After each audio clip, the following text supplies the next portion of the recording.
Assalamualaikum warahmatullahi wabarakatuh.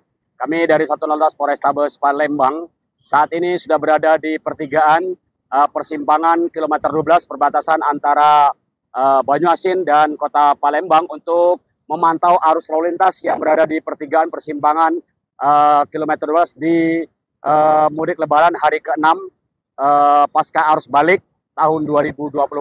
Nah, kita lihat kendaraan yang dari arah Jambi atau Banyuasin yang akan mengarah ke Palembang, Lampung rame tetap lancar, dan juga sebaliknya kendaraan yang dari arah terminal kilometer 12 ataupun dari arah Lampung yang akan menuju ke Jambi terpantau rame lancar. Dan juga sebaliknya kendaraan yang mengarah ke Kota Palembang atau mengarah ke arah bandara saat ini situasi rame lancar.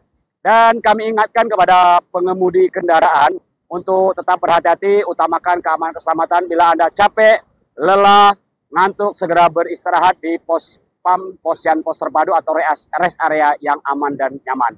Dan juga kami himbau kepada pengemudi angkutan barang dan juga pengusaha pengemudi angkutan barang, truk 3 sumbu atau kendaraan 3 sumbu, mulai tanggal 4 April sampai dengan besok 16 April 2024 untuk tidak beroperasi. Mengingat sekarang masih arus balik Lebaran. Jadi silakan Anda beristirahat di kantong-kantong parkir, terminal, ataupun di jembatan timbangan, ataupun di pul-pul Anda yang tidak mengganggu arus lalu lintas.